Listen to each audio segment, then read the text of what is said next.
ప్రజల నుంచి నేరుగా వినతులు స్వీకరించిన ఉప ముఖ్యమంత్రి శ్రీ పవన్ కళ్యాణ్ గారు హైదరాబాద్లో ఏపీ క్యాబ్ డ్రైవర్లు ఎదుర్కొంటున్న సమస్యలపై అర్జీ అమెరికా విద్యా పేరుతో కన్సల్టెన్సీ మోసాలు చేసింది అని విద్యార్థిని ఫిర్యాదు. ప్రజలు తాము ఎదుర్కొంటున్న ఇబ్బందులను సమస్యలను రాష్ట్ర ఉప ముఖ్యమంత్రి వర్యులు శ్రీ పవన్ కళ్యాణ్ గారి దృష్టికి తీసుకువస్తున్నారు. మంగళగిరిలోని పార్టీ కేంద్ర కార్యాలయానికి నిత్యం అర్జీలతో రాష్ట్రం నలుమూలల నుంచి ప్రజలు వస్తున్నారు. మంగళవారం సాయంత్రం శ్రీ పవన్ కళ్యాణ్ గారు కార్యాలయం వద్ద ఉన్న అర్జీదారుల నుంచి నేరుగా వినతులను స్వీకరించారు. వారు తెలిపిన సమస్యలు శాంతంగా విన్నారు. మదనపల్లికి చెందిన ఎంఆర్ లహరి అనే విద్యార్థిని ఉన్నత విద్యకు అమెరికా వెళ్లేందుకు కన్సల్టెన్సీని సంప్రదించింది. కొలంబస్ సెంట్రల్ యూనివర్సిటీలో సీట్ ఇప్పిస్తామని చెప్పి తమ నుంచి 30 లక్షల కన్సల్టెన్సీ నిర్వాహకుడు వెంకటరెడ్డి వసూలు చేశారని, తీరా చూస్తే ఆ పేరుతో యూనివర్సిటీయే లేదని మోసపోయామని లహరి ఆమె తల్లి శ్రీమతి లక్ష్మి వాపోయారు.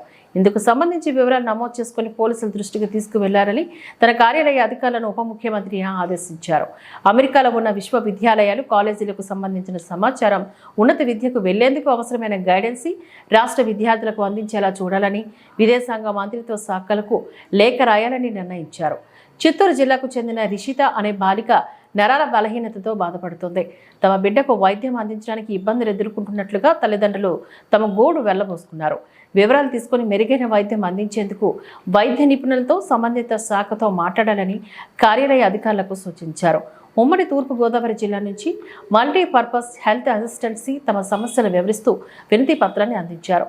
2 తెలుగు రాష్ట్రాల ప్రజల మధ్య సఖ్యతే ప్రగతికి మార్గం.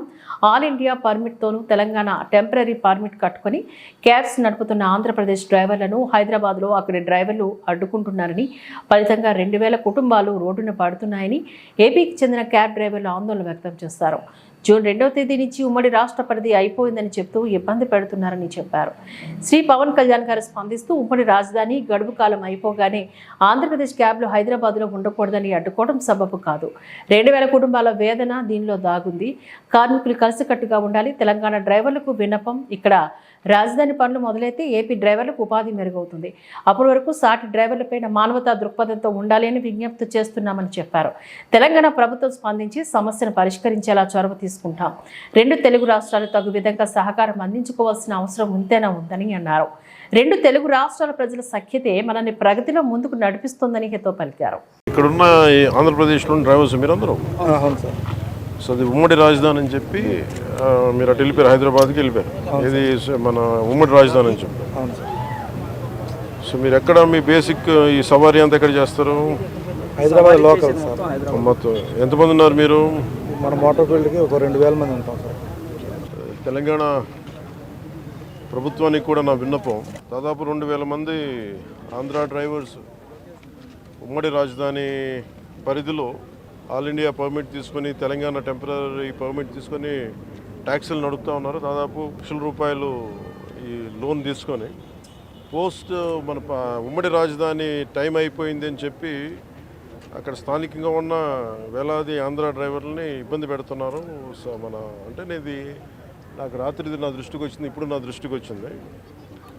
నా అపీల్ టు తెలంగాణ గవర్నమెంట్కి, అలాగే తెలంగాణ డ్రైవర్స్ సోదరులకు కూడా నా విన్నపం, ఆంధ్ర డ్రైవర్ ప్రతినిధులు కూడా మీ పొట్ట కొట్టాలని కానీ, తెలంగాణ డ్రైవర్ సోదరులు పొట్టలు కొట్టాలని కానీ, వారి కుటుంబాల తాలూకు ఆ సంపాదనని దెబ్బ కొట్టాలని కూడా ఎవరికి ఉద్దేశం లేదు. కానీ ఉన్న పరిస్థితుల్లో ఇప్పుడు మన ఉమ్మడి రాజధానికి ఉన్నాం కాబట్టి ఉన్న పరిస్థితుల్లో వాళ్ళు లోన్లు తీసుకొని బండ్లు నడుపుకుంటూ వెళ్ళారు, ఇంకా నడుపుకుంటూ ఉన్నారు.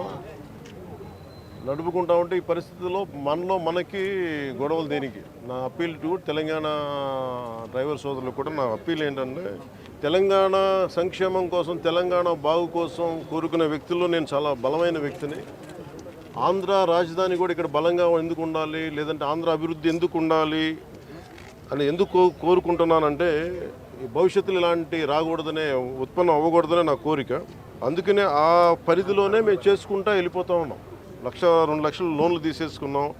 మాకు కనీసం కొంత సమయం కావాలి లోన్ తీర్చడానికి. ఇక్కడ నిజంగా నేను మాటిస్తున్నాను తెలంగాణ డ్రైవర్ సోదరులందరికీ, ఒకసారి ఇక్కడ రాజధాని పనులు మొదలవగానే అందరికీ కూడా ఇక్కడే పనులు ఎక్కువ ఉంటాయి. మీ అందరికీ కూడా మనస్ఫూర్తిగా, ఎందుకంటే మనందరం కార్మిక సోదరులందరూ బాగుండాలి, వారి కుటుంబాలు బాగుండాలి, మీ కుటుంబాలు బాగుండాలని కోరుకునేవాడిని.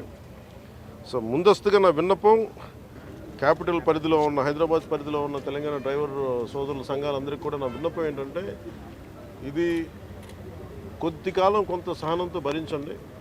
మీరు వేరు మేము వేరు కదా, మనందరం ఒకటే కాదు. ఈ పరిధిలో నేను అర్థం చేసుకోగలను. కొంచెం మాకు సమయం ఇవ్వండి. పాపం డ్రైవర్ సోదరులకి, ఆంధ్ర డ్రైవర్ సోదరులకి కొంచెం సమయం ఇవ్వండి. సమయం అని కోరుకుంటాను ముందస్తుగా. అలాగే తెలంగాణ ప్రభుత్వ సహకారాన్ని కూడా తెలంగాణ రోడ్ ట్రాన్స్పోర్ట్ డిపార్ట్మెంట్ కూడా నేను కోరుకుంటా ఉన్నాను. దయచేసి మీ పరిధిలో మీ దృష్టిలో పెడుతున్నాను. అలాగే నా తరపు నుంచి కూడా నేను కన్సర్న్ మినిస్ట్రీ కూడా నేను లెటర్ రాస్తాను. Thank you.